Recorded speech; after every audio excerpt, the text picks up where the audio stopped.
I want to go a little bit deeper into conspiracy theories because this also is close to another of my interests and obsessions, which you know. But Yeah. so conspiracy theories are something that you map out in quite a lot of detail in your articles, and it's this idea of an international elite wanting to rule the world in organizations like the Freemasons, the Order of the Templars, and the Illuminati, and always being connected in the end to some very wealthy Jewish people. And when you read the history as you lay it out, for example, it really seems like a tale that is tailored to manipulate people into having fear, just creating this other mythical other that we want to oppose to and that unites us, this tribalism and so on. Uh, Mhm. and of course, QAnon is built on the same kind of psychological mechanisms. There's no doubt about that. But then you read about somebody like Jeffrey Epstein and what he was doing, and how much this information is not as available as one would think that would be natural in a scandal of this caliber. Then you start to wonder, what do you think? What do you think about this? Um, well, there's a lot there. I think that first of all, there's real conspiracies and there's fantasy conspiracies, but conspiracies do exist in the world. There's some that can be objectively proven. Uh, so and you can theorize about real conspiracies, but I think the kind of conspiracy theories that tend to take hold are the more mythical ones.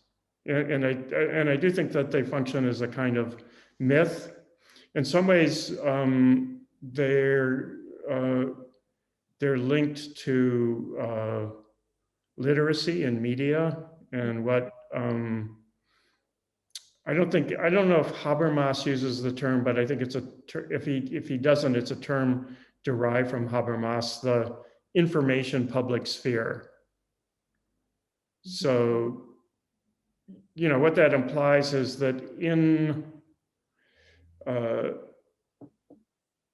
through media, of course, people are more informed, but there's a curious relationship between the representation of mainstream ideologies and democracy, where one tends to think that, in democracy everyone is represented, but not everybody is. The majority is represented, the minority is not.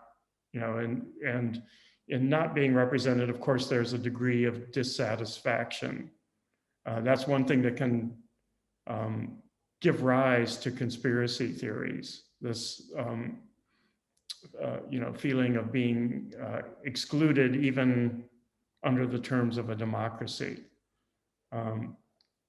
So, and I think that most conspiracy theories correspond to a demographic that's of malcontents, people who aren't happy with the way things are going. So, in the case of Epstein, there was like a conspiracy going on, but it wasn't a conspiracy theory like Protocols of Elders of Zion, or it wasn't like QAnon, because there wasn't like a malcontent faction. Rather, Epstein was like this, pederast, and was looking to just feed his sexual appetite. Where sorry, I have to interrupt you because it's much more than that. I'm a little bit obsessed. I've been reading a lot. I've been reading and watching whatever is available, which is not much. And this is something that surprises me because, for example, what's his name? The cinema guy, Weinstein. Yeah, Weinstein. With Weinstein, everybody knows who this person is. Everybody in the whole world, in Spain, in Germany, in the US, everybody knows who this person is and what yeah, he did. But with Jeffrey Epstein, it's not the case. And this person was connected to people who are ex-presidents of the United States, to extremely wealthy people, bankers. So a lot of extremely elitist people that many other people depend on. So it's not like it's not just a pedophile that was a rich guy, he was eccentric and he liked this and that. No, it's much more than that, because this person was connected to the people who are in our government and who are meant to represent us. No, so to me it's huge. yeah, that's true. But it, I think what the difference is, like if we're to compare the Epstein case to Pizzagate. Yeah. Um, okay, Hillary Clinton was charged with sex trafficking out of, I guess, like this pizza parlor in Washington, D.C. And um, and you know, so that was an expression of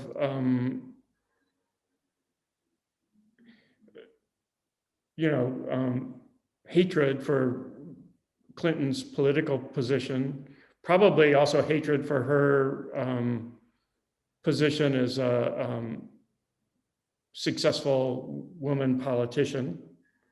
Um, Epstein didn't, he may have, you know, with his sex trafficking, he may have interacted with politicians, but there wasn't, um, and he was involved in a genuine conspiracy, but it didn't have this mythological component. And there wasn't like a dissatisfied class projecting their ire onto him.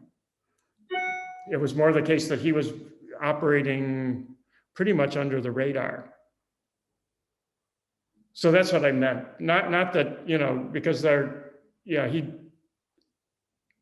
moved in a lot of different political circles among the wealthy and the politically connected. There's no doubt about that.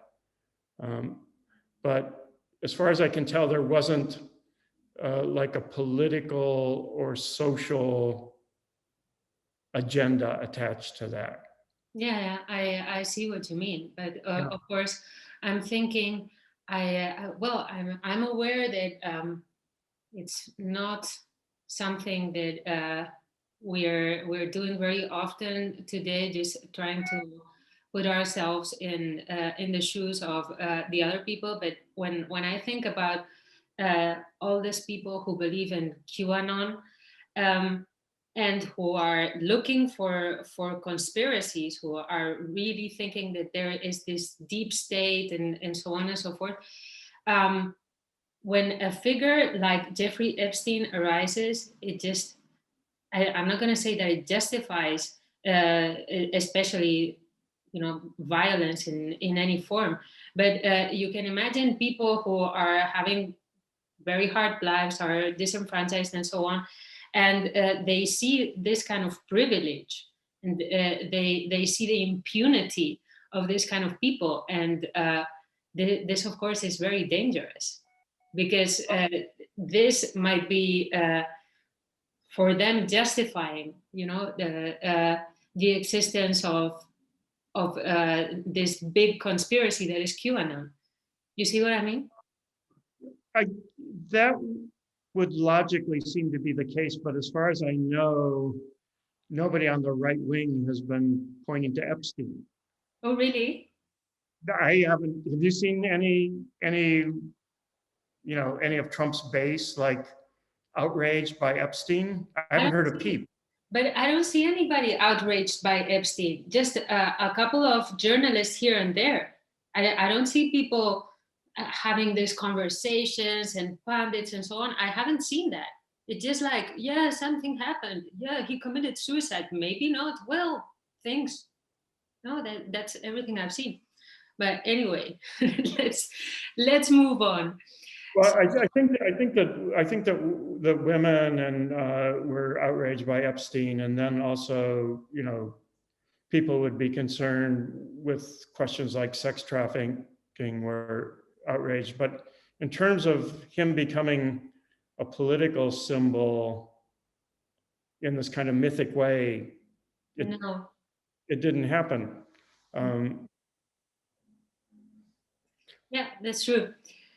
So, but but it, you know, to talk a little bit about like the anti-Semitic components of conspiracy theory. You know, I think part of it goes back to Tsarist Russia and the first sort of stirrings of socialism and communism. And, you know, some of the first, the Jewish Labor Bund was one of the first proto-socialist organizations. And, you know, and there were just factories in Lithuania and Poland and in Russia where there were majority Jewish workers working in the factory, and they formed communal groups uh, to support each other, and they were generally progressive. And you know, this was like late 19th century. So as these groups kind of come into being as Russia starts to industrialize, and then the Protocols of the Elders of Zion appear in 1903, so a few years afterwards, and you know, it represented an attempt to demonize social critique within Russia, and to blame it on Jewish people. And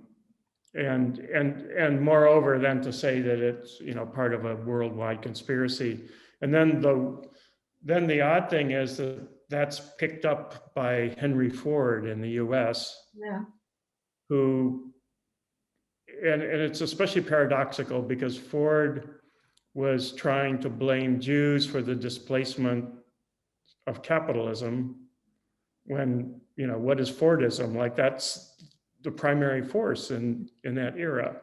But he, you know, he published the protocols in his newspaper, the Dearborn Gazette. For that, you know, Nazi Germany awarded him an Iron Cross. Mm. And then the Nazis picked up the protocols from Ford. So it went from Russia to the US to Germany. Wow. Um, Yeah. So.